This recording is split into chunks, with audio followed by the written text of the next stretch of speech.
So our topic tonight is, of course, thrills, chills, and twists. And we're joined this evening by three fantastic debut novelists, and I'm so excited to learn from them. Our first novelist is Golden Bethany. Maya is an award-winning journalist in Tyler, Texas, where her foundation, 1 in 3 Foundation, serves survivors of sexual trauma with little to no income. She's the author of the memoir, The Return Trip, and her first novel, which we'll be talking about tonight, is The Senator. Thank you so much for being here, Maya. And then we have Kelsey Cox. Kelsey received her MFA in fiction from Purdue University and currently lives in the Texas Hill Country. Tonight we'll be talking about her debut novel, Party of Liars, which was published this summer. Thank you so much for being here, Kelsey. And then we have John A. McDermott. John was born and raised in Madison, Wisconsin. He now serves on the board of directors of the Writers League of Texas. We're so lucky to have him. And he teaches creative writing at Stephen F. Austin State University in Nacogdoches, Texas. His first novel, The Last Spirits of Manhattan, which we'll hear more about tonight, was published 2 days ago. 2 days ago. So congratulations, John. Thank you so much for being here. So I do have to say, after reading these books in quick succession, I do feel as if I just got off of a roller coaster. I had to be careful about when I read so I didn't lose too much sleep, but I'm also a bit of a wimp. But I had so much fun reading these books. And my first question, in the spirit of kind of our topic, is a bit of a doozy, so apologies in advance. But if you had to choose just one, and I know this is difficult because arguments could be made for all three, but if you had to choose, would you say your book is a thrill, a chill, or a twist? And what makes it so? And I'm so sorry, Kelsey, but you're right here. Hi, thanks for having me. I would say mine is a twist, I think. I love twists. And I love the way that mysteries can be like puzzles. Like, I love the feeling as a mystery reader of feeling like I'm putting together the puzzle and like falling for the red herrings and picking up the clues. And I love a twist where you feel like, oh, I should have known, but I didn't, because all the pieces were there. So as a writer, I like to play fair and give you all the pieces, which is kind of also scary as the writer because they feel so glaring to me. But yeah, I would say mine is a twist. Thank you and welcome to everyone who came out. I would say not solely because it is a political thriller, but I definitely believe this would fall in the vein of thrill, partly because in the development of the story, in wanting to write a page turner, that was exactly the goal of it, was how do you keep the energy going, how do you keep the momentum going, even when, you know, the characters can't. You know, if you watched an action movie where everything was blowing up in every scene, well, you would probably lose interest. And then what is the outcome of something like that? So, you know, you have to work with the downbeats and then the upbeats and then trying to find out what moment you make everything sort of have this chaotic conclusion and finality to it all. So I think that was really difficult, actually, to try to incorporate all of that to keep the suspense, because I knew where it was going the whole time, and I was like, oh wait, I can't tell them that now. Nobody would read past chapter 2, so yeah. I feel like Tom Jones. Hi, thanks for coming out. And we didn't plan this, or maybe Sarah did, but I would say my book is chills. So one of each. I would say chills because my book has ghosts in it. They are not all super spooky, scary ghosts, but if you saw a ghost, I would think it would be chilling even if they were friendly. So I'm definitely chills. Yeah, y'all passed the test. Thank you for answering correctly. I was so nervous. All of your books have such powerful opening scenes and opening lines. Can you talk a bit about your first pages? And at what point in the writing process did you know, this is how my book opens, this is how I'm going to hook my readers? So my book starts with the line, "The house has always belonged to the mother," and it was literally the last line that I wrote of the book. I reworked that first chapter the most, and I think that's just because you kind of have to find the story, and then once it's there, it feels a lot more obvious how it should start. But yeah, so the first line was the last thing that I wrote. So I did the thing where I've heard throughout the craft process that you shouldn't write a prologue. Take that with a grain of salt because this absolutely has a prologue. So there are, in essence, two beginnings, and there's actually an epilogue as well. What's funny about it is the epilogue and the prologue are in the same voice, and the rest of the book are in a different voice. The prologue for me is somewhat personal in a way, so I channeled the spirit of one of the characters who is, she's not the primary protagonist of it, but you definitely are rooting for her. And I wanted her personal experience to be so relatable, especially given current events and things that are happening. As far as the introduction to chapter 1, the fact that this person from The Senator, the book is called The Senator, but the main character is actually a female reporter. And the fact that he's going along about his day, and it says, her voice carried to him on the wind like a song. He already knew the melody, and so just kind of that fact that he remembered her voice immediately, and it's this girl from his past haunting, and I don't mean to, she's not a ghost, she's a very real person, but the fact that that's really the thing that starts it all is, you know, this reporter comes to her former friend or good friend and approaches him with a little bit of a conundrum. I'm a sucker for a prologue, so mine definitely has a prologue, just one page, and it introduces the first ghost. I think the first line is, "The blue girl was dead," and that was one of the first sentences I wrote. So it came very, sort of the opposite of you, Kelsey. It came really early in the process. It just sat there for a while I wrote the rest of the book. But yeah, it was my doorway into the story. And I knew also that I had to have a ghost right away because I didn't want people to pick up the book and then have ghosts show up and them going, "Whoa, I don't know a ghost book, what are you talking about?" So you know it's a ghost story from the first page. And so once you've laid your trap, so to speak, and you've hooked your reader, how did you ensure then that the tension that you've kind of set up existed throughout the story? How did you kind of plot the unfolding of the story? So in Party of Liars, it starts with, it's an elaborate Sweet 16 with kind of unlimited drinks, and it's in this cliffside mansion, and everybody's in, you know, expensive gowns and tuxes, and then right when the birthday girl is blowing out her candles, someone falls from the balcony, and kind of the body appears. And then you go back 24 hours before and lead up to that event. So I knew that I wanted to structure it that way, but something else I was kind of inspired by, I love a really good miniseries, and I thought, well, maybe I can take a page from, you know, TV writers, and I really thought about this book as if you had a 300-page book and you broke it up into 6 episodes, it would be 50 pages. And so 50 pages was like an episode to me. You can't tell when you read the book, it doesn't say like part 1 or episode 1, but in my mind there are 6 episodes, and so I knew that if you had a miniseries, each episode would have to end with like a cliffhanger or a reveal or something that would make you want to tune in next week. And so I wrote it in these 50-page sections, and then I would like send them to my cousin and my sister so they could tell me how great it was, and then I could keep writing. And so that was kind of how, I think it helped me create that feeling of momentum throughout.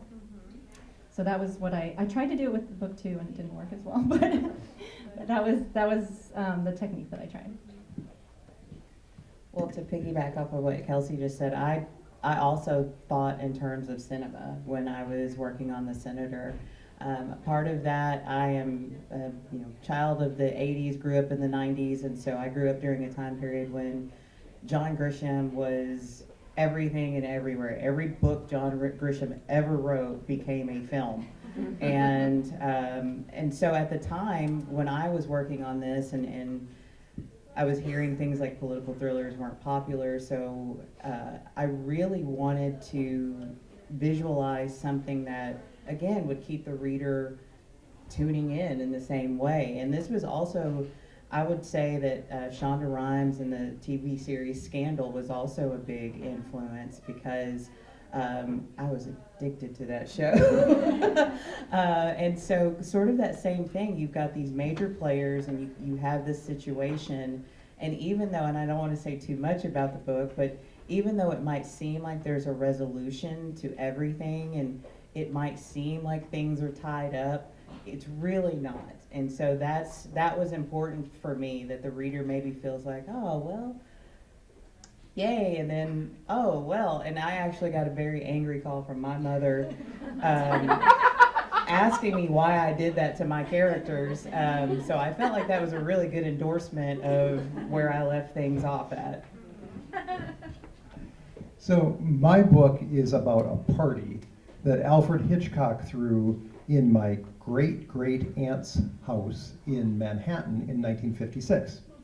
So it was a story, family story my mother told me, and I said, wow, that sounds like a really cool idea for a novel, and it just took me like 30 years to eventually wrap my brain around it and go, oh yeah, now I'm gonna write that book. I wanted it to take place in one day, and the bulk of the novel does take place at the party. But I sort of designed mine, Sarah, you said roller coaster. Mine's like a roller coaster. It starts out building, because first they have to find the spot to throw the party, and you have to get prepared for the party. And it kind of feels like when you go to a party, right? You have to get dressed, you have to decide, how you're going to present yourself, and then you go to the party, and that's when everything sort of gets crazy. And I have multiple narrators, and I have multiple ghosts, and I wanted to feel that the party might sort of come unglued at any moment, and then it comes down to the end of the party, and so the ride comes back down. I did have film on my brain too, but I had old movies on my brain. Obviously Alfred Hitchcock is there, but also I really love screwball comedies, and I love Topper, and I love Bringing Up Baby. So I wanted some goofiness to it, so there's a lot of goofy in my book as well as chills. Oh yes, I love that all of you were influenced by cinema. They've all felt very cinematic. There's also interesting structural or formal elements to each of your books I wanted to ask you about. I think they each really complemented the pacing. John, I was so delighted to see actual screenplays pop up periodically in your story. And they were like structural breaks, but they really added like a different pace, a different texture. Can you tell us a little bit about these screenplays and how you got the idea to include them? You bet. So the screenplays are from the perspective of one of the waiters at the party. They hired a couple of out-of-work actors to dress up like ghouls, and one of the guys really wants to be a director. So in his mind, he gets to direct the party. And when Igor imagines the party, you get it in screenplay form. My editor was doubtful. He read them and said, this is really weird. Are people going to respond to this? And I said, I hope so. So I kind of had to argue for them, but to me, they were an essential part of having a different perspective on the party. It's literally a different perspective. And I'm not sure if you can trust Igor. I think you can. But he also, both of the waiters, Igor and Renfro, took a much bigger part in my brain as I was writing. I thought they were just going to be side guys, and all of a sudden they popped up and said, hey, we need our angle. Oh, I love it. I'm so glad you fought for them. And then, let's see. Maya, your book is structured like a piece of journalism. There's the lead, the source, the pitch, the narrative. Can you talk a bit about that structure and how it came to be? And thank you for asking that. If you do get a copy of it, or if you read through it, part one is the lead. And that really was my way of structuring it, just like I would have for a journalism piece. So sometimes I know what they say, like write what you know, and sometimes they say steer clear of that. Well, I was a journalist for 20 years, so it's very hard to break free of that.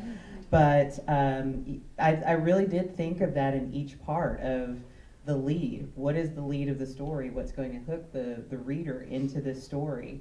Introducing the problem and the controversy and the conflict in that first part. Then moving on to the sources, and that's where you kind of get to know more about the characters and the players and the narrative of what story is actually being put out by the media versus what actually is going on. So all the way until the end of the book, I use those journalistic terms, and that really did help me structure the book when writing it. And it also helped me to think in terms of my protagonist. Her name is Alex, and she is she would probably be, I think she invaded my head in this very much the same way. She would probably tell you a story the same way a news reporter would read a broadcast report to you. I think that's just, journalism is ingrained in her. And even though there's multiple POVs, we still are primarily in Alex's. So I think because of that, and with her journalism influence, I just kind of tapped into that and how she would break down each part of the story as well. It was very inventive. I really enjoyed it.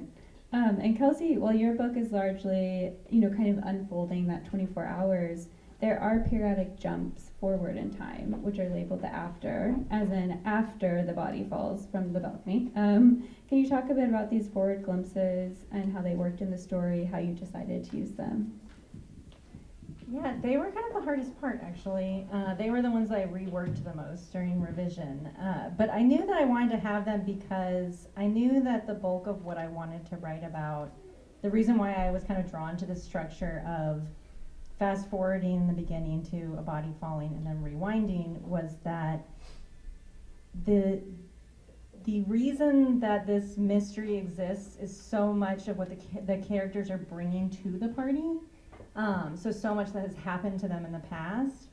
And so then I knew that a lot of the scenes would be like them trying on dresses, but thinking about, something that happened in the past. And so to kind of keep that suspense and that momentum, I wanted to remind the reader, don't worry, there will be a dead body. Just wait for it. So that was a lot of the reason why I wanted to fast forward. But then being able to kind of jump ahead and give those after glimpses, it was like another tool to give a couple of clues about who might have died, why. So it was just, again, I love the clue part of mysteries. And so it was another tool at my disposal to kind of seed those clues. Yeah. And I always have to ask about research because I think all writers are gluttons for a good rabbit hole, and I want to hear about yours. But John, your book is clearly so well researched in so many aspects, but the element I kept wondering about is your ghosts. I thought your depictions were incredibly striking, the way they looked and moved and interacted, everything about them I found fascinating and really well developed. And so how does one research ghosts? Did you research ghosts? Tell me everything about your ghost experience. Wow, I didn't research the ghost life, like spectrals or how ghosts work or something. I did do a lot of research on the people who died. I used my mother's family. They were old New Yorkers, and they lived kind of tumultuous lives. There was a divorce that was very controversial at the turn of the century, turned out to be the biggest alimony payment at that point, and then the husband was distraught, and this is not a spoiler, he went off and committed suicide. So I've got unhappy ghosts and happy ghosts, and so the ghosts are all based on real people, actually. No, I take it back. There's one ghost that's fictional. Out of the 8 ghosts, there are 7 real people and 1 made-up ghost. I mean, they're all made-up ghosts, right? I mean, I really hope they're all made up because these Non-fiction. people, yeah, they might not be happy about me airing their dirty laundry in a fictional setting. But yeah, I did make rules for my ghosts. That was something I had to think about. What can a ghost do? What can they do? Yeah. Yeah, I did. I had to decide early on that my ghosts can learn to move things the longer they've been ghosts. So the longer you've been a ghost, the more skilled you are opening doors or picking stuff up. Yeah, they were really fascinating. I loved it. And yeah, it had their distinct personalities too, which makes sense that they were all based on very distinct people. And Kelsey, there's so much happening psychologically in your book, both implicitly and explicitly. And so I was hoping you could talk a bit about confirmation bias, or just generally speaking, kind of, I'd love to hear what research you did into the psych concepts happening in your story. My aunt is a psychologist, like she teaches psychology. She's a professor at Our Lady of the Lake down in San Antonio. And she had talked about confirmation bias a lot. She wrote a book about it. And her research was specifically about pilots, how confirmation bias, so confirmation bias is when you kind of believe, your mind wants to believe kind of what you're already set up to believe. And so, but this works in a lot of different ways in our life. Like it works obviously with people picking like the news that they listen to, right? Or the news that they believe is something that we see a lot nowadays. But my aunt's research was with pilots because it can cause accidents. You know, like people get into accidents driving cars with motorcycles because you're not anticipating a motorcycle. You're looking for cars. So it was just like it was a really interesting concept. So I deferred a lot to her. But then a lot of research that I do is just like random Google rabbit holes. I love the research process, but I always joke with my husband about how I'll like become a mini expert on something and then it'll end up being like one sentence in a book. You'll end up like spending 3 days or months researching something and then it kind of just informs one tiny aspect of your book or gets lost. It's like that's always the worst darlings to kill is when it's all your research. But yeah. And Maya, your journalism background really shines in your book, but I was equally impressed with your portrayal of politics, kind of the insular power dynamics, the competing interests. It seemed quite true to life, both in a frustrating sense and a satisfying sense. So I'm curious, were you watching a lot of C-SPAN while drafting? What were you referencing to really get these elements right? Well, honestly, some of it came from just being the reporter in the reporter pool and seeing things over the years. I did actually watch C-SPAN, not live. I would like to believe I have a little bit more of an entertaining life than to watch it live, but I did watch the recordings later.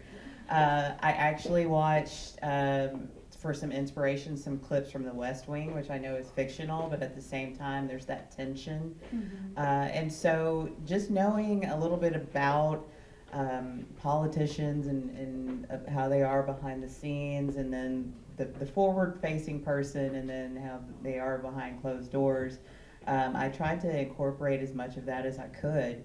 And there is very much, even in journalism, there's still sort of this buddy system of sources of, if that politician likes you and their office likes you, then you get in or you get the interview with them. And so I tried to incorporate a lot of that. Some of it got cut, as you said. That was really difficult. I will say with the research, one really, I don't know if it's funny, because I was scared for quite some time.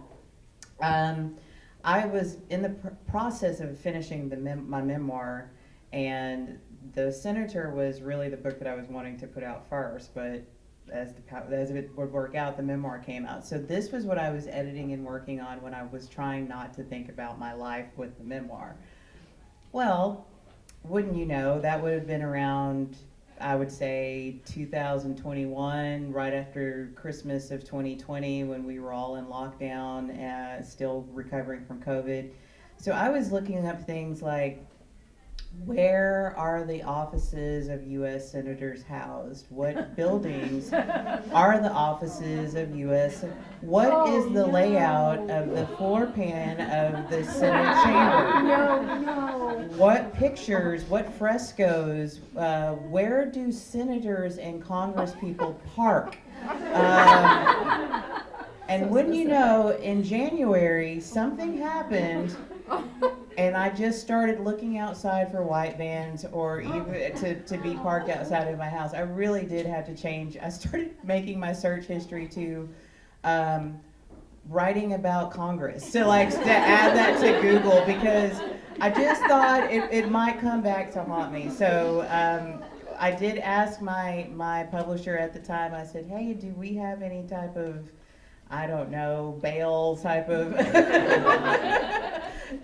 stipend or anything like that could help? So that's something that ended up not necessarily comical, but the timing of it ended up being just, yeah. Wow, yeah, the publisher bail fund needs to be established for these such cases. Thank you all for sharing that. That was delightful. So with such complex stories that you're kind of really reliant on strategically withholding and dispensing information, what are the kind of practical tools you use to keep yourself organized, both as you drafted and as you revised? You know, I imagine as you're moving things around, you know, how are you making sure that the information is being distilled the way you want it to be distilled? Are there methods you would recommend? And we'll start with you, Kelsey. That's a hard one. It's such an important thing when you're writing any kind of mystery element to your book. When do you withhold and when do you give the information? I think some of it's like that recency, primacy type thing. I thought if I really don't want my readers to be thinking about this as we get close to the twist, then I'll give it to them really early, so that maybe they forget about it or get, you know, distracted by my shiny red herrings. But I think some of it is just, when I write, I try to think about writing to one specific person. So rather than trying to make everybody happy, which is not my advice, this is good advice that is given, but writing to one specific person that I would like to love my book. And I specifically always kind of buddy read with my mom and my sisters, so I wanted to write a book that they would love. And so in doing that, I try to be really aware of what I think the reader, my sister, is thinking and what her guesses are. And that helps me to plant those clues. But I don't know if there's like a good lesson to give to everybody for how to do that, except to be really mindful of what your reader is thinking as you write, what you want them to be feeling, what you want them to be guessing. I specifically, as a mystery reader, love when there's a thread that where I think I'm more clever than, like, oh, these are the red herrings, these are the obvious red herrings, but then here's the other, the thing that I think is gonna be the answer, but then that's also a red herring, if that makes sense. So I can't give an example because I'll spoil my book, but I think along the lines of the pacing and then trying to keep in tune with writing, again, a page turner. For me, one of the biggest areas, again, I felt like with a thriller, it can't necessarily always be action, action, action. There has to be some moments where, yes, the characters are sitting. I mean, they're at a desk, they're in an office, they are in the Senate chambers. Which is thrilling if you want to watch more of that on C-SPAN. But actually lately it's been a bit, before the shutdown, it was a bit entertaining. But I think for me, part of working into the thrill of the book is the reader having morally gray areas for themselves. I think that if there's action going on with the book that might fall into, you're rooting for the protagonist, you're rooting for this certain group of people, and then they prove to be human. People are messy, that's just the thing that happens. But are you still rooting for them? Do you feel empathy for the quote-unquote villain? I love a muddy villain. I love the gray villain where you're kind of like, you know, if it's the MCU, I love Loki, that kind of thing, like, and my husband knows that. But I think that during my process of putting that all together, I tried to keep in mind those gray areas to keep the tension going so that the reader starts to question, hey, how do I really feel about maybe rooting for this? But as far as the process of keeping track of everything, I used the big Post-it sheets of paper, and at one point there was a whole wall that was just like chapter 1, and then I had index cards on them, and then I drew, if you've ever seen the meme of Charlie Day from It's Always Sunny, and he's got the cigarette and the string, that's basically what it was. But I was trying to draw and connect of, okay, she has to get here, so how do I get her here to meet them? And there needs to be a confrontation between this character and this character, so how do I make that happen? And so a lot of times I would, as you use with your sister, my husband would watch me try to work these things out, and I'd stare at him while I was thinking about it, and then just jump and run to the computer because I had an idea. So it's really something to try, and having written nonfiction, it is so grossly different to try to keep track of all those red herrings and all of those little twists and turns, and even the morally gray spots of how do you make people feel empathy for the people that they met early in the book, and you couldn't stand them, and then by the end of it you're kind of like, oh, well, So I am definitely a fan of the poster board and the index card and tracking things that way. I'm also a fan of writing for particular people in mind, and I write for my wife and my daughter, who I always joke that I married my best editor. She sees everything first and will tell me, I have no idea what you're talking about, go back. The thing that scares me most about withholding information, I would say, and divvying it out, is when I read a book and it is a single protagonist and it's one voice. I am not brave. No, that terrifies me. So I have lots of different characters and lots of different perspectives coming, so that when I'm worried that I'm going to either be boring or give information away that I shouldn't because I'm a loudmouth and I'm like going to blab the information too soon, I just cut and go, hey, new person, come in. And that was very convenient in a party and in one house. What I really had to keep track of was what room are they in and what floor are they on, because it was one of those New York brownstones that's tall and narrow, so they're going up the stairs and down the stairs, and are they in the gallery or are they in the kitchen? But that, after a while, it made it easier to withhold information because I can stick somebody in a kitchen galley and then have somebody else out in the parlor and they don't know what's going on. Yeah, oh, very cool, yeah. Thank you all so much, that was very helpful. And so in these novels that are so complex on a plot level, Maya, you talked about this a little bit about like kind of muddying making gray villains, but how do you ensure you're exploring the full range of emotions and humanity in your characters, kind of balancing this propulsion and character development at the same time? John, if you want to talk a little bit, with all your many characters, how did you make sure that they all, had, interesting qualities to them and people rooting for them? Propulsion is an interesting word because I don't know if my writing ever gets propulsive, because I love people sitting around and talking. So I was like, I'm going to a party and I'm going to have Hitchcock talk, and Charles Addams was a guest. He really was a guest at the party, the guy who did the Addams Family.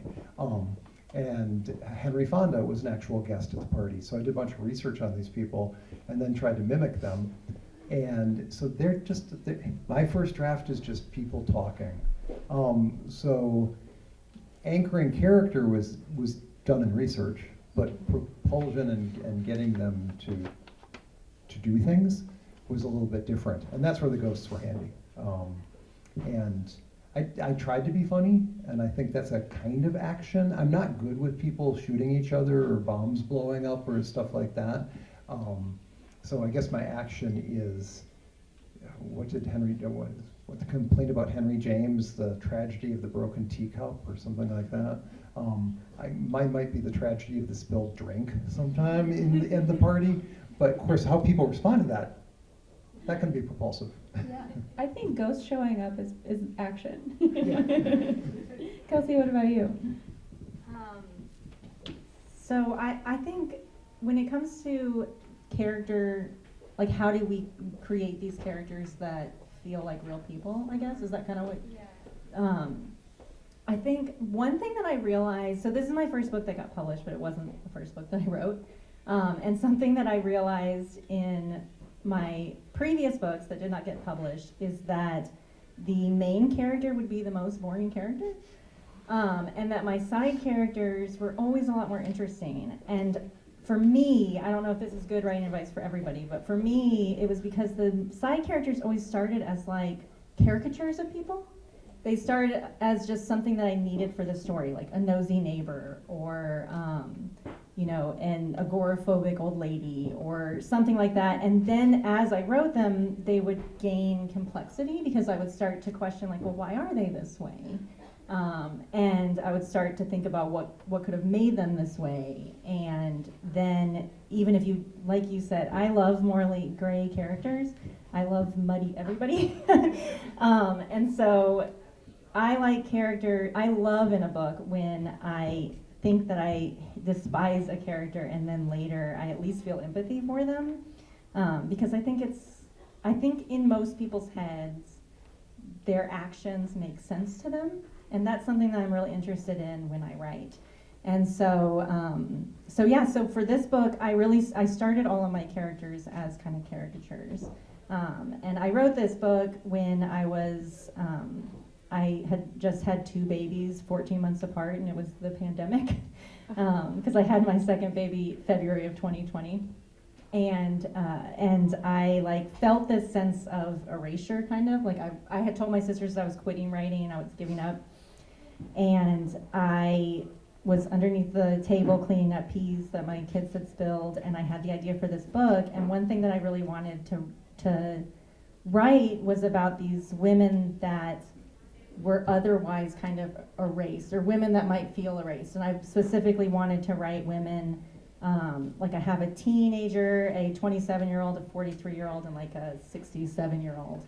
And they started without even names. They started as like caricatures. There was the lovesick teen, the anxious new mom, the bitter ex-wife, and like the dotty old woman.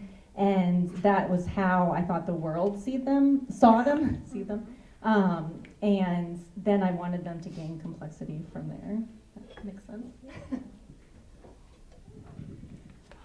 Part of it is using some, again, real life inspiration from some people, but I think another example, and this was something very heavily with craft, what I did not plan to do was the full story that I developed for pretty much all the primary players in the book. Whether we get their full story or not, which most of them you don't, you meet them where they are in that place and time.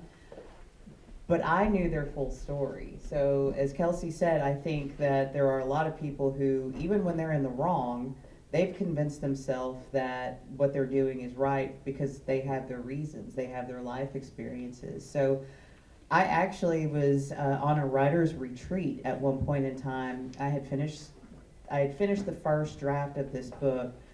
It wasn't nearly complete, but I had signed the publishing deal for it, and I was still going to be going through the revision process. And so what I did was during that retreat was really sit down for each of those characters and write out their story and write out, I mean, even down to why the daughters were named what they were named and why they picked their names. That's not in the book, but that helped me visualize who they were. And so even if they're terrible people, they still have that element of humanity to them. And so that was really important for me to capture that, to express characters that were diverse. And I don't just mean in racial ethnicity or male, female, or however gender identification they had. It was all of what we're seeing in America at this given point in time. And I can say honestly, I started writing this in 2017, and I had no idea where by April of 2025 we would be. And so there are many things in this that have come to be that are scarily truthful right now. And so I think that is part of that human experience. We're seeing people that are taking things and justifying it in their minds And that makes them sometimes the antagonist because it goes against the status quo, it goes against the norm, it calls into question morals. And so that was a big thing for me, was just, I think part of being a journalist is always telling and sharing the stories of other people. And you only have a finite amount of time to be able to do that, to tell people's stories. And so I really used sort of that background in helping the readers understand where the characters were when they meet them, and then maybe giving them tidbits of how they were influenced to be at that point at that given time, and tried to spread that out throughout the book so that by the end of it, maybe you did feel empathy for them, or maybe you were like, ha ha. So I think that was something really important for me. That's a perfect segue into my next question. This is kind of existential, but what role do you think these types of books fill in this current moment when times are now undeniably tense? Why do you think people are seeking out books that will thrill or scare them? And why are writers writing them? Why were you all drawn to these stories? For me, I was drawn to this story because, probably primarily because of becoming a mother. So this book for me is a lot about motherhood. I also have a ghost. I only have one, but she's called the Mother, and so she's kind of the spirit of motherhood. But she's really scary, as I think motherhood sometimes is. And then all the other women in the book are mothers or stepmothers or different variations of mothering experiences. So for me, it was a lot about my own personal journey of becoming a mother, and how that made me see all the women in my life kind of in a new light. So I think it was more that. I think there are a lot of themes that I tried to bring into this book from personal and professional experience, but also just being a citizen and being a parent, raising a child in this current time. And I think that all of those themes, like it deals with sacrifice zones. If you're not familiar with what sacrifice zones are, they're areas where people live basically in the shadows of pollution and subdivisions and neighborhoods, so they can have the American dream, but they're going to get carcinogens in their blood and in their lungs. And that affected me personally because that was my grandparents' story. And there are other elements in it as well. I'll be honest, the main inspiration for this was that when I was very early in my journalism career, there were a couple of things, but one of them that inspires the way that I wrote Oliver, the senator in the book, was that I watched a young senator from Illinois campaign in 2006, and on the premise of hope. And I was young at the time, so I'm looking at Gen Z now and thinking about, wow, how would they feel right now? Because I was so fired up by that feeling. I was so, yes we can. I mean, I was just so engrossed in and for the first time in my life became really interested in politics. And I started to think, what would happen at every turn if that young senator with all of that hope that had sold all these dreams to people was really put in a situation where he couldn't do any of that. And I think that in trying to push the narrative of the story, it is hard. And I'm not going to say that, people are immediately, like when I tell them, oh, I wrote a political thriller, and it's like, I think people immediately go to one party versus the other. And then it becomes a whole, when it says political thriller, that doesn't necessarily mean that it is political in the sense that we've developed it to be currently. And so that does make it difficult to discuss, but I put very little salt most of the time into reviews, but I did have a really nice reviewer say that the senator was like real life but better, and the fact that it still believes in good versus evil and that good can prevail.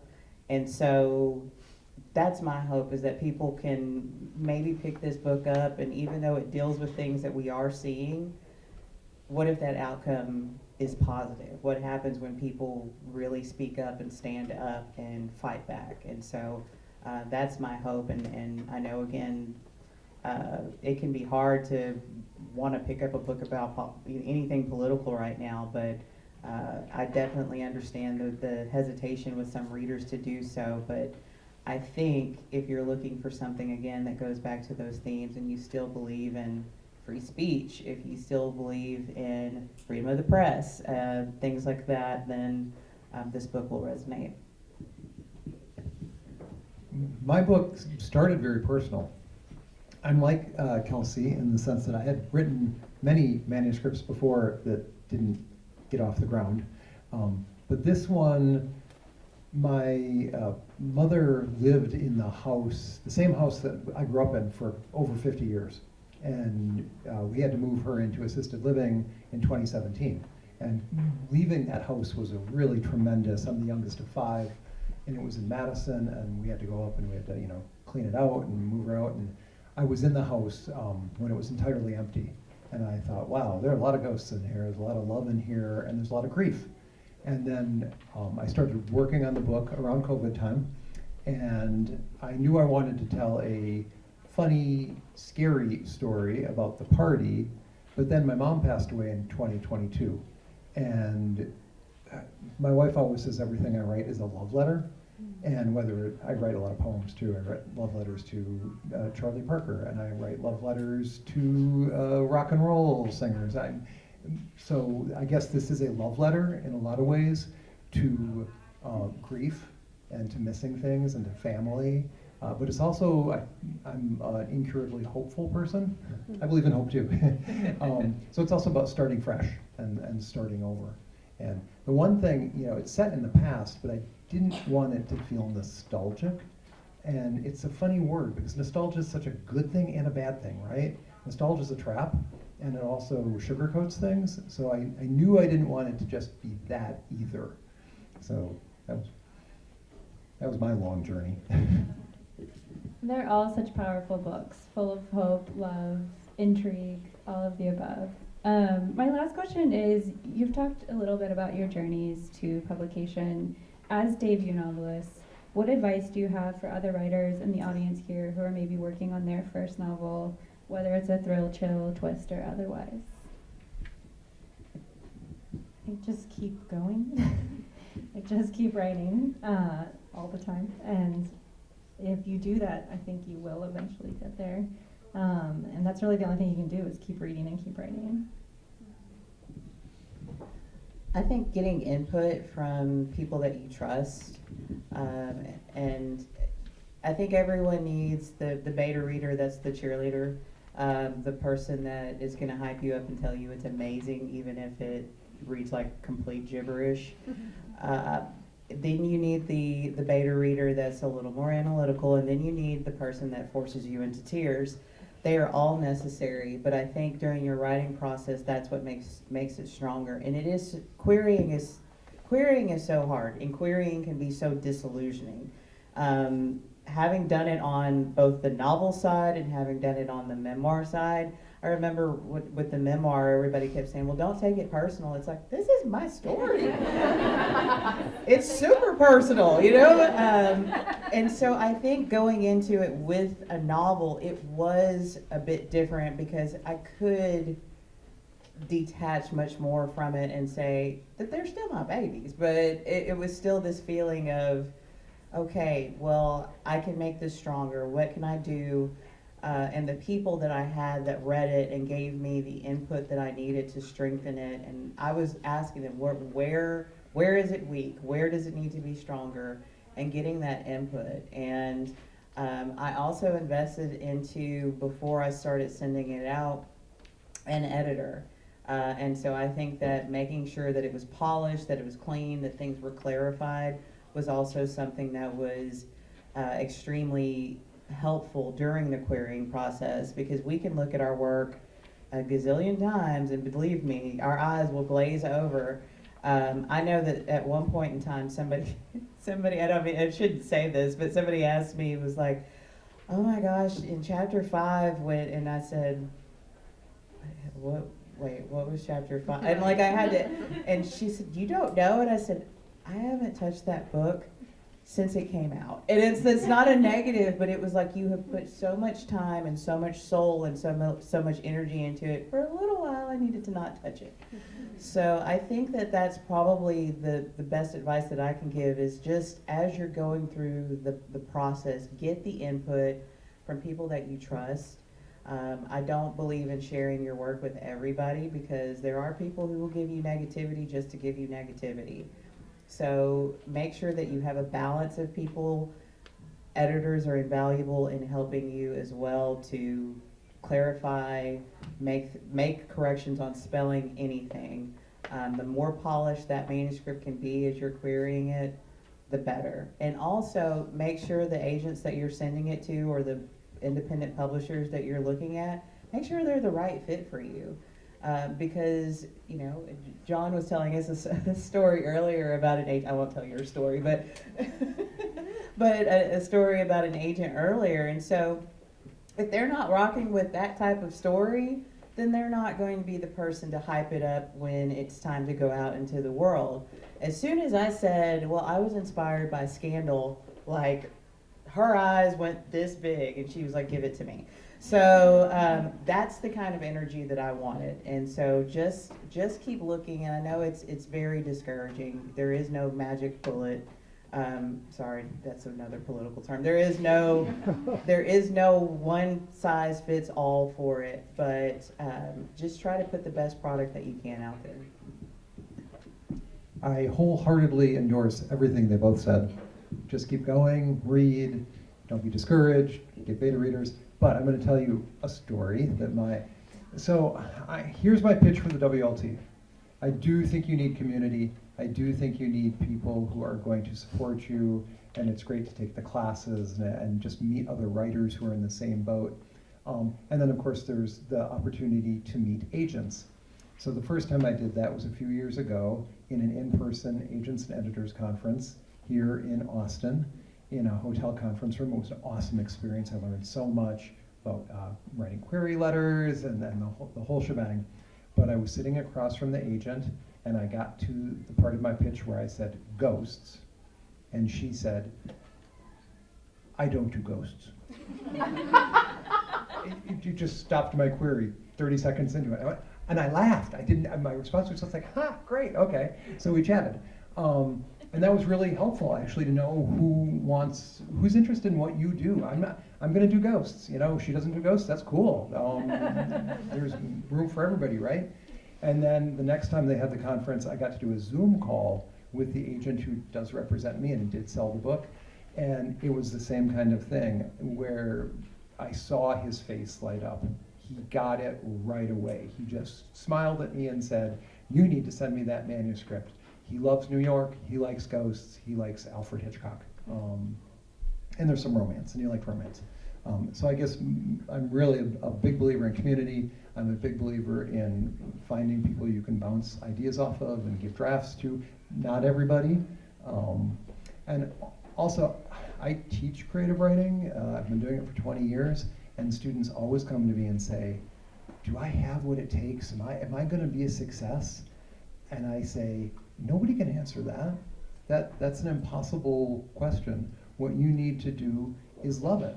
And if you love books, I'm a fan first. Before I'm a writer, I'm a reader. I love bookstores. I can't walk out of this place without buying something. And that's what keeps me going. And I tried for decades to I published a lot of short stories and poems, but I tried to get novels off the ground for years. And I'm here to tell you that publishing is a marathon, not a sprint. I'm 60 years old, and I'm a debut novelist. So you can absolutely do this.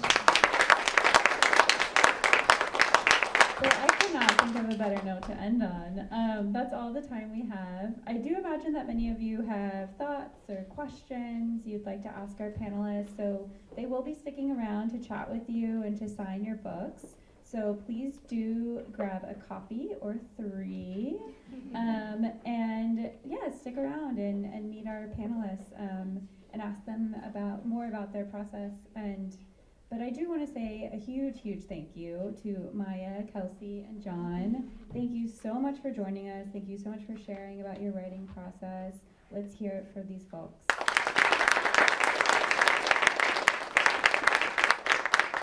And also a huge thank you to you for coming out tonight. You could be anywhere tonight, so let's hear it for y'all. Thank you. And let's give it up one more time for book people. Thank you so much for hosting us tonight. Once again, thank you guys so much for being here today.